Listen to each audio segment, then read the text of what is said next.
Salut les amis, alors troisième vidéo concernant les activités du chapitre 4. Celle-là je crois est quand même plus ou moins câblée sur l'activité 3. On se pose la question, mais en fait pourquoi des éléments vont pas rester dans la nature à l'état d'atome, ou on va pas les trouver facilement dans la nature à l'état d'atome, par contre on va les trouver facilement à l'état d'ion. Donc, par exemple, le sodium, à l'état d'atome, c'est-à-dire donc à l'état solide, on ne le trouve pas facilement. Par contre, le sel, chlorure de sodium, donc avec les ions sodium Na+, là, on sait qu'on peut trouver facilement. Le fluor solide à l'état monoatomique, ça n'existe pas. Par contre, l'ion fluorure, oui, ça existe.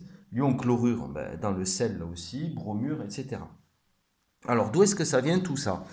Mendeleïev, lorsqu'il a fait sa classification périodique, comme je vous l'ai dit, il a classé les éléments par poids atomique à son époque et aussi par propriété chimique. Et il s'est rendu compte que ceux-là, là, hélium, néon, argon, puis après krypton, xénon, etc., ils sont assez particuliers.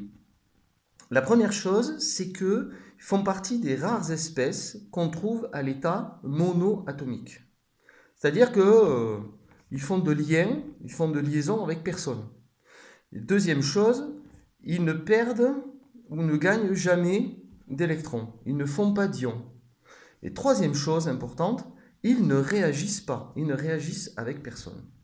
Alors ça c'est pour nous le signal d'un principe qui est très fort en chimie, qui est très fort même en physique-chimie. Pourquoi est-ce qu'un système va évoluer en physique-chimie? Pourquoi est-ce qu'un atome de magnésium, là par exemple, il ne va pas rester tranquillement à l'état d'atome de magnésium? Eh bien, la nature, globalement, va rechercher un état qui lui coûte le moins d'énergie possible. C'est un peu comme nous quand on est dans une grosse crise de paresse, hein, vous voyez ce que je veux dire? Eh bien, on va chercher ce qui est le plus stable. C'est ça ce qu'on va appeler le plus stable. Ce vers quoi on va retourner le plus naturellement possible. Vous prenez un petit pois, vous le mettez au fond d'un bol, il est dans un équilibre, vous l'écartez de sa position d'équilibre, il va toujours y revenir. Un atome de magnésium, vous le laissez vivre sa vie suffisamment longtemps, vous le retrouverez, vous avez beaucoup plus de chances de le retrouver à l'état d'ion que à l'état d'atome.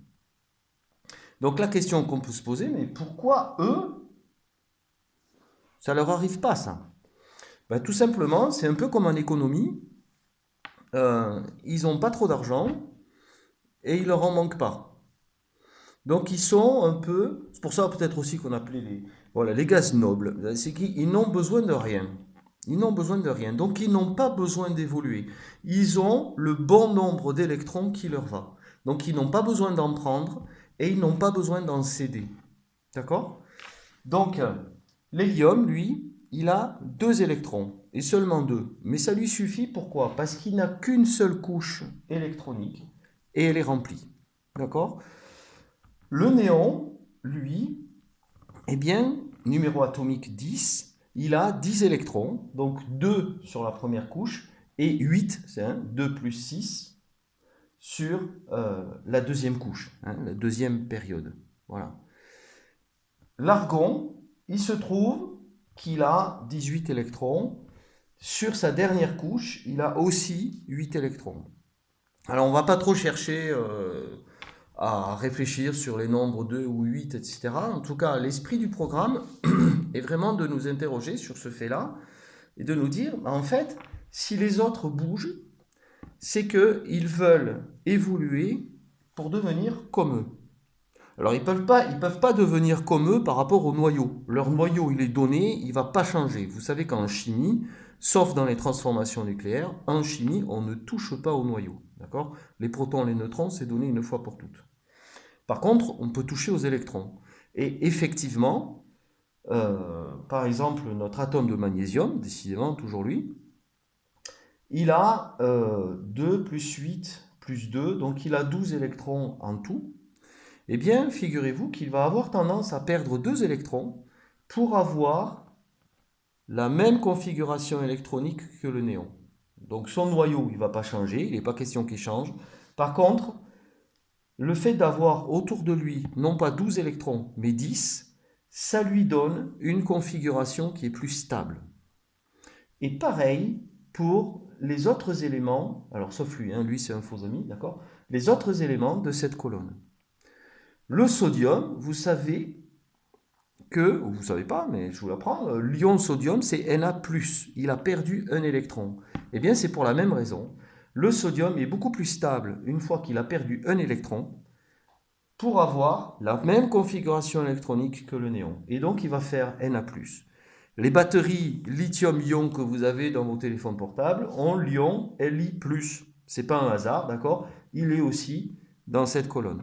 Inversement, eux, qu'est-ce qui leur manque pour être heureux? Entre guillemets, pour avoir la même configuration que le gaz noble le plus proche. Eh bien, lui manque un électron. Et de fait, il va faire F-, d'accord? L'ion fluorure. Un électron pour lui, l'ion chlorure. Pour avoir la structure électronique du gaz rare le plus proche. Ici, il y a l'oxygène, je ne l'ai pas dessiné. L'oxygène ici aura tendance à gagner 2 électrons pour avoir le même cortège électronique que le néon. D'accord? Donc, pour cette vidéo, on s'arrête là. Ce principe de la physique et de la chimie, c'est on n'évolue pas si on n'a aucun intérêt à le faire. Là, le modèle de ceux qui n'ont pas besoin d'évoluer parce qu'ils sont dans une stabilité maximum, eh bien, hélium, néon, argon, etc., ce qu'on appelle les gaz nobles ou gaz rares, eh bien, tous les autres, par rapport à leurs électrons, vont les imiter. Ceux qui sont plus proches, mais juste après, vont perdre des électrons pour devenir comme eux. Ceux qui sont plus proches, mais juste avant, vont gagner des électrons pour devenir comme eux. Voilà. Et il y a une deuxième manière d'acquérir des électrons. Plutôt que de devenir des ions, eh bien, on va faire des liaisons. C'est ce que je vous explique dans la prochaine vidéo.